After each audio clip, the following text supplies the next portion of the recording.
Before I begin, real quick, I just want to send my greetings. I'm actually a graduate from the MAPC program, Master of Arts in Professional Communication at Railroads. It's really honored to be able to help out today. So I'm going to start first with a land acknowledgement. And a lot of my friends in Musqueam, I'm on Treaty 6, tell me sometimes, from the heart is the way to do it. So here I am. I'm just grateful. We're in a global space, but, Railroads University, it's on the lands of the Lekwungen speaking peoples, the Songhees and Esquimalt Nation. Now I'm coming to you from Treaty 6, which is home for the Musqueam, Nahiawak, Niitsitapi, Nakota, and Tsuut'ina nations, the Métis, and other Indigenous peoples. Plus, we're all on Turtle Island. I grew up in Africa. I know I don't look it, but it's true. And it's just great to share this space with everybody. I'm super excited to introduce today's panelists. We have Denise Vinsal, who's an assistant professor at the School of Communication and Culture at Railroads. She's a cultural anthropologist, arts, museum, and heritage studies researcher, educator, and community volunteer. We also have Taiwo Afolabi. He holds the Canada Research Chair in Socially Engaged Theatre. Excuse me. He's the director for the Center for Socially Engaged Theatre and an associate professor at the University of Regina. He's an artist, researcher, theatre manager, applied theatre practitioner, and educator. This session, What Do Care Ethics Mean for Cultural Policy and Practice, is an exciting one. I'm very excited to hear what our panelists have to say. I'm not going to give you the introduction. You've all seen it. That's why you're here. Our experts are going to let us know why we need to understand these important topics. Couple of housekeeping notes. The session is expected to last 45 minutes. Our panelists are probably going to speak for about a half hour. I will jump in then and we'll do 15 minutes of questions. If you have any questions, please pop them into the chat. We are so excited to have everybody here, and I'll leave the rest to Denise and Taiwo. Thank you. Thank you, Jeff. And hello, everyone. It's nice to be here. As every year, it's an exciting journey to come on ethics conference and meet interesting speakers, listen to different papers and insights, and also work together with our students and the school. Of course, there's a giant team behind this all. So thank you. Hello, Taiwo. Shall we introduce ourselves? Absolutely. Thanks, Denise. I'm Taiwo, and I'm dialing in from Palo Alto today and Stanford University, where I'm giving another presentation. And so it's really an opportunity to be here. I am an artist, a researcher, a theater practitioner, a theater manager. And so I kind of wear different hats, and we're going to come into that, the intersection of that in our research that we're going to be talking about. But I really look forward to our conversation today. So, yeah, so over to you, Dennis. Thank you, Taiwo. So as for me, I have been living on the ancestral lands of the Lekwungen people since 2015. And my previous life was in Istanbul, and I was teaching in arts and cultural management in the Faculty of Communication, working in heritage and museums specifically, but also with performing artists and visual artists in Turkey, in Europe to some degree. So I'm not an artist, not a performing artist, visual artist, but I worked with creative people in capacity of a researcher and also art admin, I would say. So more like a facilitator. I know the process, but I'm not talented to do the process, I guess. Well, I think research sort of have some, particularly research creation has some interesting similarities and intersections to artistic creation. I think for me, in terms of what we're going to be talking about today, when I started my theater company in 2012, Theatre Mission International, because I was so many arts, producing, directing, acting, and of course had to also manage things from from artist mobility to visa to different things like that. I started realizing that my work could sort of intersect a lot with policy, specifically around cultural policy, not just only policy, Nigerian policy, but also policy in other part of the world. And that was really the beginning of me really tinkering around policy issues, because it just kind of affected everything I was doing. And a lot of the time as artists, we just have to work around it. Now, we don't speak in terms of policy language and things like that.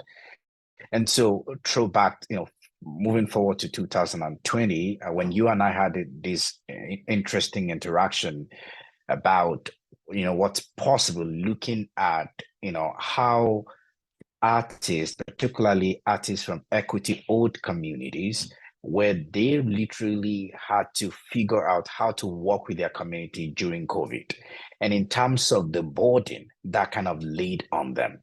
And so I think that's a major part of the impetus that started this project, this research, that we're thinking around how does caregiving, care receiving, how does that influence, shape the interaction and the way artists, particularly from equity owed communities, really engage with their community.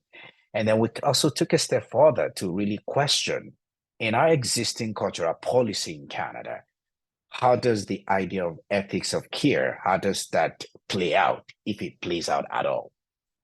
And so that was the impetus that got us thinking about what if we could bring artists together who are sort of not just only in the capacity of creating, like whether it's performing and all of that, but also who are also in the capacity of building a team together, managing and different things like that. How does that, what's their their understanding and connection to cultural policy? How do they look at that? What policy are really, really helping them? And what are those policies that they think that, I think we need to rethink some of those things. And anyway, and I think that's the beginning of where where this project really started. Yeah, I also think, because we kind of conceived this research project during the pandemic, right? We were talking about it, and it was a time when care was all around the news. We all talked about care, personal care, caring for the elderly, caring for community members, for family members. So care was really central to everything we did in our daily lives, and it was in our minds, in our hearts. And so thinking about artists, and we know that during the pandemic, the art sector was hardly hit, right? Theaters closed, art spaces closed, people were laid out of. And so this, created a lot of impact on cultural actors, artists included. And I guess equity owed communities and artists from those communities suffered most. And so we were really thinking about how can we think about art sector, how it is governed, the policies that govern it, in terms of this keyword that is now always in our hearts, care. How can we think of art sector with care in mind?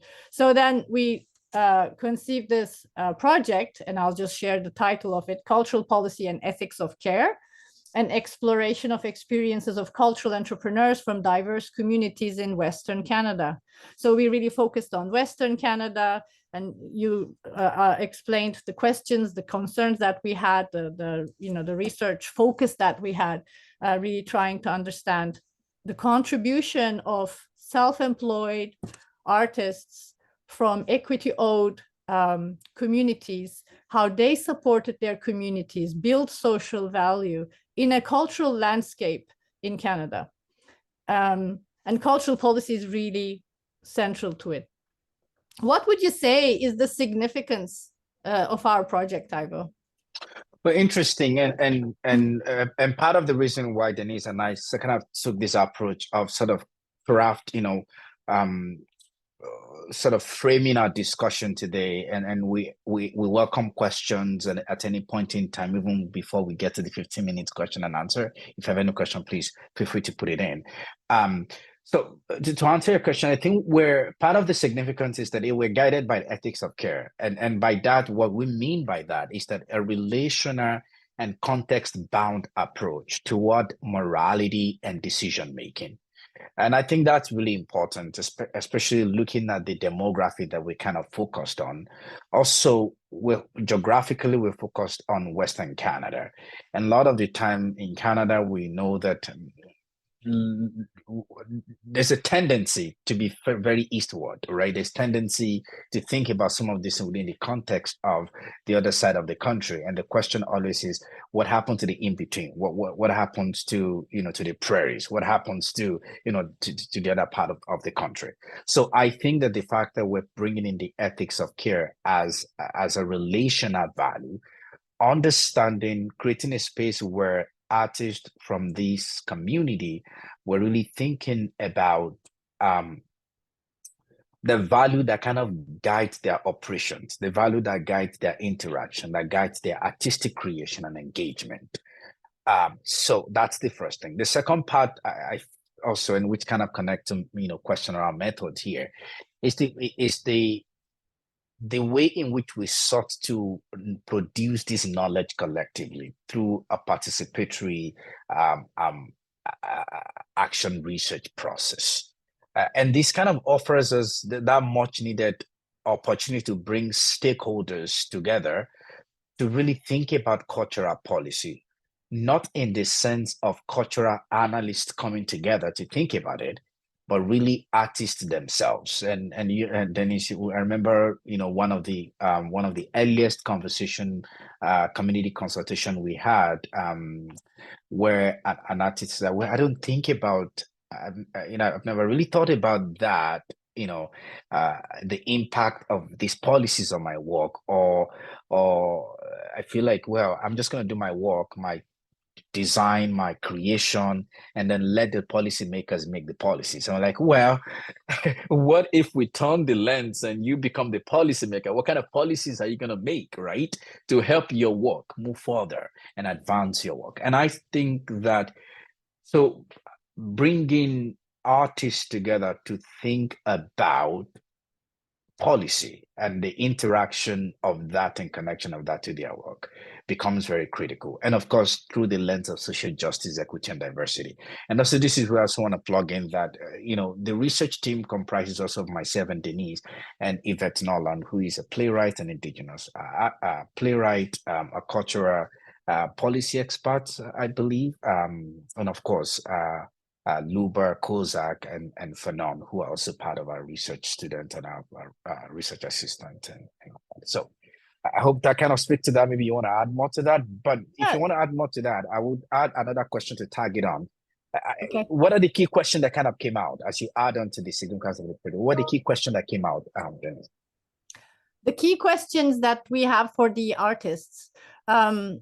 Well, I think we were really interested in understanding their strategies, how they navigate within the existing cultural landscape in Canada with the existing cultural policy and its, priorities, how they find their way, how they kind of reconcile between responding to their communities and the needs of the community and the mainstream organizations that work in a specific way, think in a specific way, and have certain art practices or labor relations even, right? So I think most of them, found themselves in between, like translators, facilitators, translating from one to the other. And so we wanted to understand how they live in that, in those two worlds, or how they kind of translate and reconcile between these two different approaches. That was one. And I think another question is, we started with this idea of definition of cultural entrepreneur, right? And this is a term that is mostly used in arts management literature, when you open like cultural industries, or, you will see that cultural entrepreneurship is kind of a terminology that is books written, research done, research, all that kind of stuff. So we started with this term from the literature, and we wanted to see whether it makes sense to self-employed independent artists from Black, Indigenous, and racialized communities, if they identify with this term, because when we talk about cultural policy, it's about, you know, principles and rules and how you govern relations and how you define people and, you know, what roles are attributed. So if cultural entrepreneur is a term used by cultural policy, then we should really look at whether it is used by the artists themselves. So that was one of the questions that we asked them. Another one was the social value of their art. So how did they see they contribute to their communities? What roles did they, you know, what value or what role did they assign to their own work? And those were really interesting conversations that we had with them. Coming back to the methodology you mentioned, and since we're, you know, kind of you know, embracing ethics of care as a theoretical frame, it also sets how our methodology, right? So we're researchers, yes, we are in, you know, institutions and, you know, doing this research with SSHRC grant, and there are deadlines and rules and all procedures we have to follow, and they all kind of create this colonial structure. And we are yet also very critical of it and aware of its limitations. And the kind of methodology we embraced is this action research, you know, and it's very collaborative. It's very community based. We're not, I mean, we're asking questions, but we're not directing where the research is going. We have to be responsive. Sometimes questions we ask are not what artists are interested in. They don't see a benefit in it, and that's okay. So we follow their lead in these topics. So I think that also put us, it's kind of an experiment, right? We are not just theoretically embracing ethics of care, but we're also using it in our methodology and trying to find a way out or around existing academic structures. So a lot of learning on my side, at least. Well, I think it's a lot of learning on all sides, because again, it's sort of like emergent design, right? You know, we have to keep, you know, navigating those relationships as we go, the design processes and all of that. But I want to come back to, because this is ethics conference, I want to come back to ethics of care, and how that one of the shocking discovery from our interaction in this research with the community that we engage with is the fact that many of them reject the label cultural entrepreneurs. They'd like us to kind of, if you want to speak to that a little bit, you know, the concept of, you know, the perhaps the rejection of that label is based on the values that these cultural connectors, as they call themselves, you know, perhaps that's one of the reasons why they rejected that. Or maybe it's because of the ethics of care itself, again, going back to values around interconnectedness, reciprocity, relationship. I'd like you to speak to that a little bit in terms of that rejection of that label and some of their own ideas around that. Yeah, maybe then let's make an introduction to ethics of care and, like, you know, understand what it is. And, absolutely. Yeah, and that I think makes things a bit more clear. So I'll just look at my notes here. And yes, so we embraced ethics of care as a theoretical practice. And this is a moral and philosophical framework that emphasizes the importance of relationships, reciprocity, interconnectedness, community-based work in ethical reasoning. And it kind of emerged as a reaction or response to traditional ethical theories, which are more focusing on, you know, principles, individual rights, and universal rules. So it has its ethics of care has its roots in feminist criticism. So people like Carol Gilligan, Nell Noddings, Virginia Held were kind of the forerunners. And it identifies themes such as interdependence between people, responsiveness to the other, understanding the particularities of others' experience, you know, contextual approach, empathy. And these are different kind of values or approaches compared to traditional ethical theories, which, you know, focus more on the individual. Now, of course, they both care for the well-being of the human well-being. But they kind of differ in their approach to how to achieve that. One is more focused on the individual rights, the other is more focused on interconnectedness, like more community oriented. For us, when we embraced ethics of care as a theoretical framework, we're really looking at interconnectedness, reciprocity, relationality, taking care of each other, as it is, done in healthcare or in social work. You try to understand the other person, the other person's needs and what particular needs they have so that you can respond to it. It's not like one standard way of treating everyone. Everybody has different needs, so you respond to those needs. So that's the difference, I guess, between ethics of care and the traditional liberal understanding of ethics.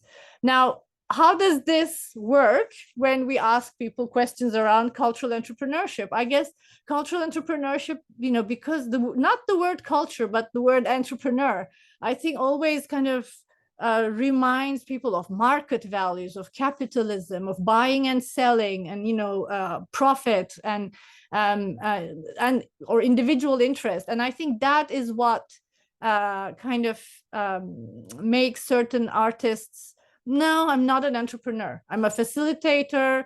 I am a community builder. I'm a community translator, all those other words, which seem to be more in a different domain than what entrepreneurship refers to. I would also want to add to that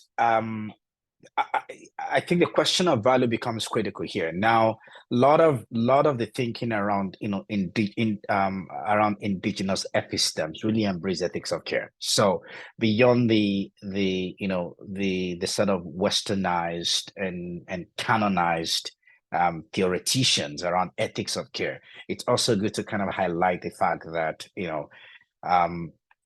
indigenous epistemes really ingrain these ideas, right? Reciprocity, interconnectedness, and different things like that. Which then perhaps that's the question around the value that guides many of these artists in their work, that they don't see themselves as making profit, not at all. Neither do they see themselves as selling a product. It's about creating to be able to bring their community together. So a lot of the terms that they were using was more around relationship building, was more around connecting the heart and the mind and the head, and not necessarily about market and different things like that. Now, we're not going to go into that debate because I think that all of that kind of it's opened up different kind of conversation, obviously. But I think something to kind of come back to is how we think that ethics of care can then inform or shape cultural policies. Because I think that from our community members and those that participated in the research, they give some of those ideas how these values, right, really affect them, shape their way. And I'll give an example and I'll pass it on to you, Dennis. I remember one of the conversations we're having, and there was a question around contract and contracting, and how contracting, obviously, as a process, can be very jugular, right? It's very rule-based, legal stuff and all of that. But when we think of reciprocity, when we think of relationship rather than transaction, that we start thinking of contract, not just in terms of honoring it as a legal instrument, but also as can we build that contract together so that we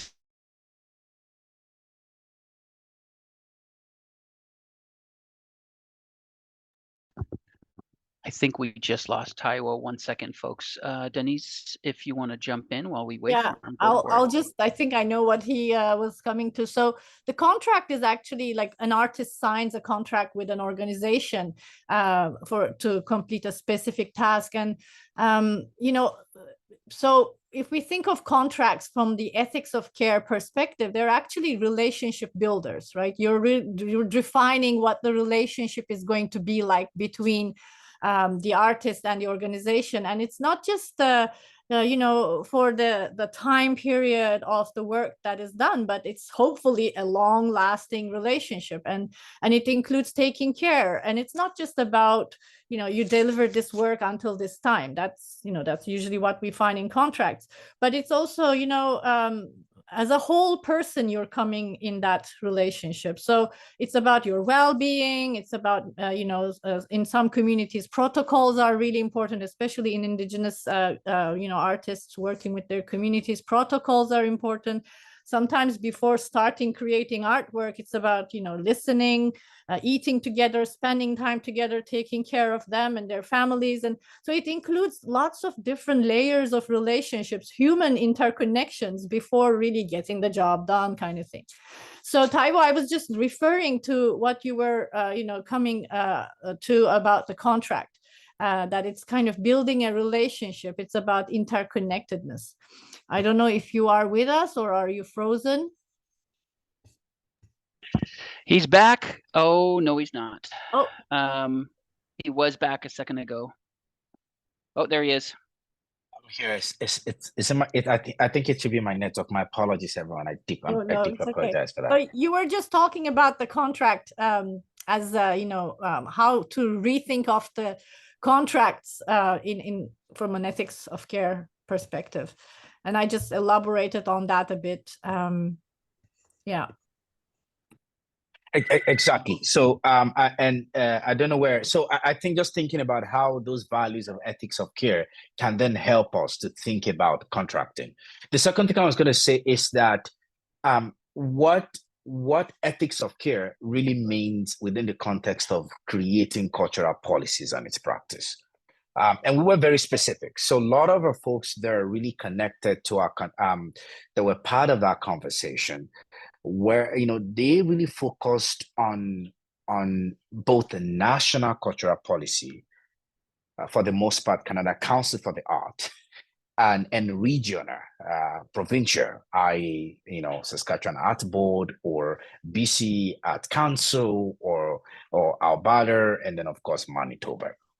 And for them, part of what they would, you know, part of how ethics of care can help in creating those cultural policies and the practice is centering those values, so that those policies, for example, what is, if Canada Council think of the policies that they've created within the context of reciprocity, within the context of building really relationship with communities, within the context of raising, you know, both established and of course emerging artists to build an ecosystem that is that complement each other rather than compete against one another, that things are going to change in sense that the policy that they will come out with becomes very different. So a specific example, there was a lot of conversation around the way our policy and the practice right now of, again, these funding agencies, because we really dwelt on funding agencies, was really about competing against one another. The fact that we have to all apply for the same funding, keep competing, that what if we think differently, that part of what ethics of care means is building relationship? Can we find a way that policy revolves, strengthens relationship building in its sense, not competing against one another, so that it's not a game of, or you have to, the 100 of us have to apply for the same kind of thing and we're all fighting together to get it. But that is there with that the idea of ethics of care can then help us to be able to complement and work together. And that's an example. And of course, there are many layers and many, you know, of course, it's complicated and complex that we have to think about it, but that doesn't mean it's not possible. Denise, do you want to add to that?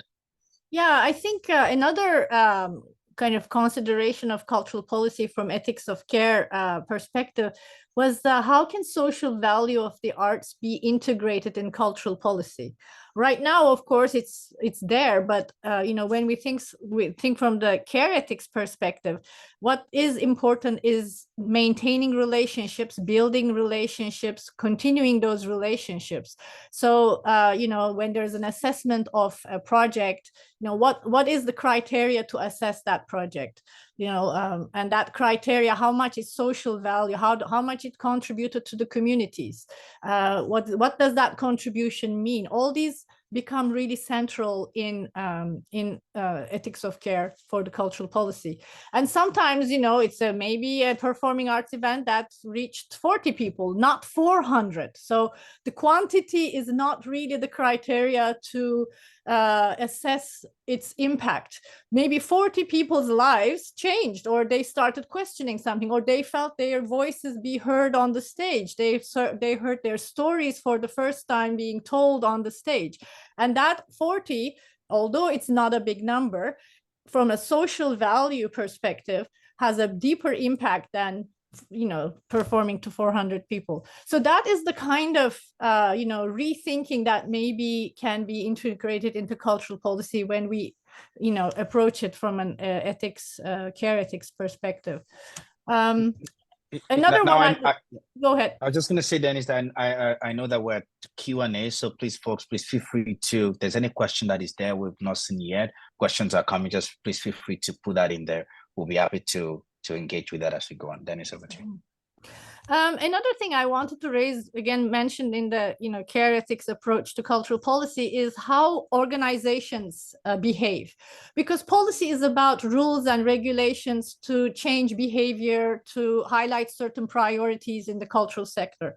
And so it's interesting, the kind of, some insights we heard was like, how can cultural policy impact the behavior of organizations, the way they work, the way they think, the way they make decisions, so that it's not just like from project to project, from show to show, but establishing this long-term relationships means perhaps defining roles differently, inventing new tasks, hiring people with different skills, or integrating, changing the composition of the boards. There was a lot of complaints about tokenism, having the only Black person on the board, like, that is not changing, that's not making any difference.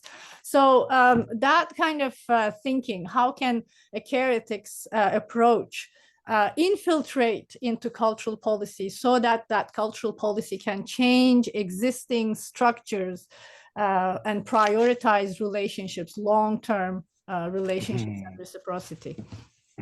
I would say there's a question here, and I would say I'll read that question, but before I do that, I just want to say that a lot of piece was around values and the need to rethink the values that are guiding our operations. And we would say that many of folks that we spoke to, nobody has the answer, but we have a lot of questions, which I think it's a good place to start. The question we've got there from Catherine Rudeau, .com, said artists are often the canaries in the coal mine, speaking out on social issues. What are some intersections you may have observed or heard from artists through this lens of ethics of care, cultural entrepreneurship, or policy, and the topic of climate action or climate justice? I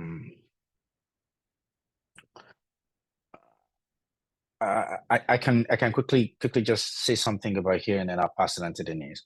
Why we necessarily did not focus on climate justice or climate action, because part of first the composition of our research team, we have Yvette Nolan, very knowledgeable and respected artist, and really guiding us in thinking around Indigenous issues and all that.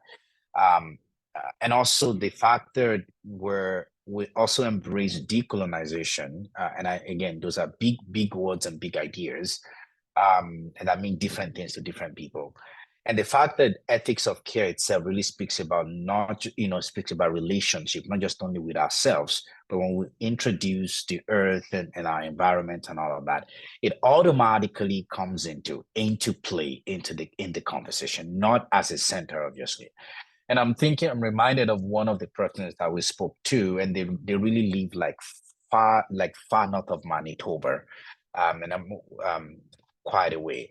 And part of what they're saying is that the idea of climate becomes critical for them because of how peculiar their own climate in that part of the country is. And a lot of the time, the policies that exist, the funding policies that we have, do not necessarily align with their own climate, the circle of their climate in that area. And so I think part of what they're trying to do is to say, hey, how can we think about, so they have X number of months in the year that you can't really do anything. You can't get people together. It's snow, it's winter. And then during the circle of the funding circle, that's what is expected of them to do part-time.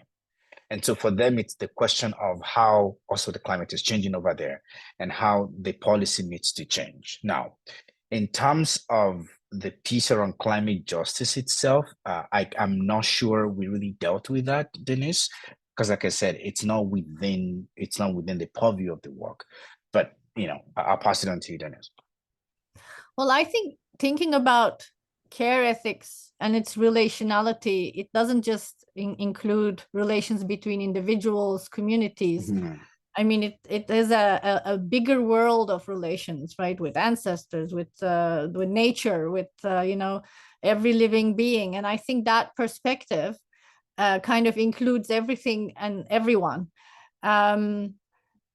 You're right. I mean, in the context of this specific research, we didn't delve into climate justice or climate action, but these artists that we spoke with are themselves, many of them, activists and advocates of their communities and community concerns. And in that way, they might be connected with climate action and those issues. But our conversations were specifically focused on cultural policy. Mm-hmm. I know there's a question from Jeffrey here. I think we've kind of talked to that question. What does ethics of care mean for cultural policy and practice? And I would say that the second part of the question is, if you were to write a short answer response to what do care ethics mean for cultural policy and practice, how would you answer it? I think I would focus on a cultural policy that is centered on relational accountability, responsiveness, and reciprocity that promotes long-term relationships and that centers on the value of relationships. That's right. I think that's what I would look at. And I would then also say, we see that, if you look at Canadian cultural policy, there's, all kinds of stuff there, but there's also the economic value. And sometimes that has a prominent place, right? The economic value of art, selling Canadian art outside, in international markets, or, cultural industries is, more market-based. So the economic value of it somehow becomes a justification to support culture, arts and culture. I'm not saying this is solely what Canadian cultural policy does, but I think in general perspective, like, where do taxpayers' money go? Like, how is it coming back? That's like the big question. And so an ethics of care approach really kind of centers it on social value, by supporting this arts, who benefits from it and what is the greater social benefit? How does it build communities? How does it represent people? How does it strengthen communities and well-being and mental health and also how does it contribute to climate justice? All those issues. I think a balance between economic value and social value of arts it becomes an important issue when we think about care ethics and cultural policy. Absolutely. And I also want to add, so part of what we at the Center for Social Engaged Theatre, we part of two things, the two ideas out of so many things that we always talk about is the need for us to think globally and act locally. And I think that acting locally means that we have to understand the value that guides our operations locally. And so it first of all boils down to value. And I think Yvette will always say that all the time. Is that if we bring a cultural policy, can we analyze it from a value perspective? And one of the reasons, and again, in a very subjective, perspective, obviously, when we bring these policies and and look at them, part of the reasons why the economic aspects of things are prominent is because it seems we value economics than the relationality. It seems we value money making, money getting, and all of that beyond the process of building together. And so, as we continue to think globally and act locally, what that means is that we need to start defining what values are guiding us. When we pick a policy, if it's always about rules and regulation, which is great, but what's the value that is sponsoring, that is the underpins those policies? That's the first thing. The second thing also is that perhaps we need to start asking artists to we need to start making policies in conversation and consultation with artists, rather than policymakers not really understanding the art that they are making policies for. And I think a lot of artists really talk about dissent. They really talked about this, which is again very important around being place-based, right? And that's the second thing, is that, yeah, the first one is I'm thinking globally and acting locally. But then the second one to that is that we have to start thinking place-based in our approach. How does this policy that is made, that is rubber stamp from Ottawa, for example, how does that affect somebody in Flin Flon? How does that affect somebody in Saskatchewan, Saskatchewan Valley, or somewhere in Prince Albert? How does that affect somebody in northern British Columbia? Because we need to start understanding that ultimately, if we don't critically think about place-based, the connection to the place where where these policies will be affecting, then it becomes a very interesting piece for us. So to answer the question for me is to say that I would say that it's a cultural policy that really understand and embrace the value of the people that it's going to serve, because the policy should serve us. We shouldn't serve the policy, right? And I will leave it at that. We have 3 more minutes to the end of this session, if I'm correct. There are 2 things here. I think I'm of the opinion that cultural shifts and development are increasingly impacted by changing climate. Our local winter festival just had above 0 degrees temperature and had to make snow, while the region or province are prolonged drought. Activities were scaled back with economic impact committee. Impact is also different regionally. Just as you're saying about place-based policy. Thank you so much, Catherine, for that. I think there's a question here. The theoretical framework of care of ethics also sounds like having artists and grants become more like a social purpose cooperation. Do they intersect? That's an interesting question. Denise, do you want to just comment on that? Yeah, I think the social purpose corporation, or maybe the definition of social entrepreneurship needs to, or cultural entrepreneurship has to be kind of defined.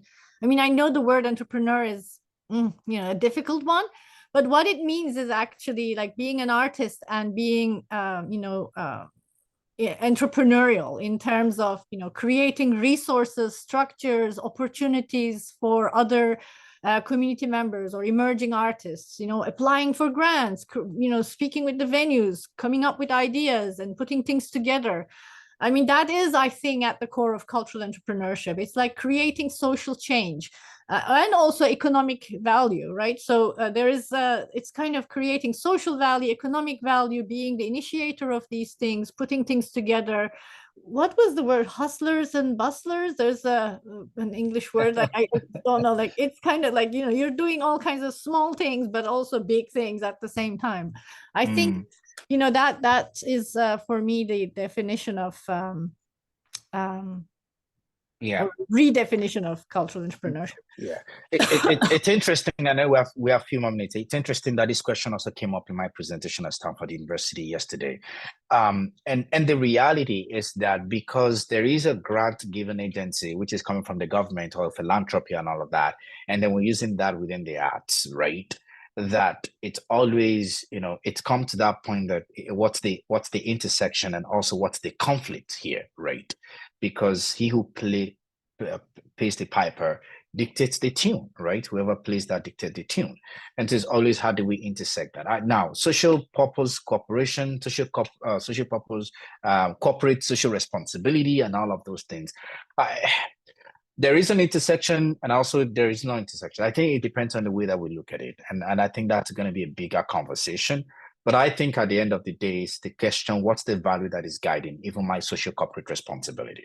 What's the value guiding the philanthropy world? What's the value guiding our non-for-profit, our funders? It's always the question of value, right? If it's always about, if it's the value that is not in sync with what we hold as a people, as a community, then we just like rubber stamping things, right? And then just, performativity, it's just performance rather. And then, that's when tokenism comes into play and all of that. So again, I think that there are different ways to look at this. And I think I will leave it at that. I'll pass it on to Jeff now. I think it's time. Yes, thank you. Before, Jeff, just a minute. I just want to thank to those, our research assistants, Fonon Nunge, Luba Kozak, and of course, Yvette Nolan as a researcher in the project, and all the artists we work with, because without them, there's no point in doing this all, and they have been guiding us in our conversation. So we're very grateful to be able to work with them. Thank you. Thank you so much. I feel bad. This was actually quite interesting. We talk about systemic information, systemic racism, systemic policy. This is really hitting to the core of that. Everyone, please check out that website and delve into that more. I think there's some obviously critical discussion that our researchers are doing. Thank you so much, Taiwo. Thank you so much, Denise. Seriously feel bad for calling it. It was wonderful to meet you. Everyone, thank you so much. We'll see you at the next session. And I'll just say this, I got my master's at Railroads. It really, really is life-changing. They didn't pay me to say that. I will take money, but thank you very much. Have a great day, everyone. Thank you so much, everyone. Thanks for joining us.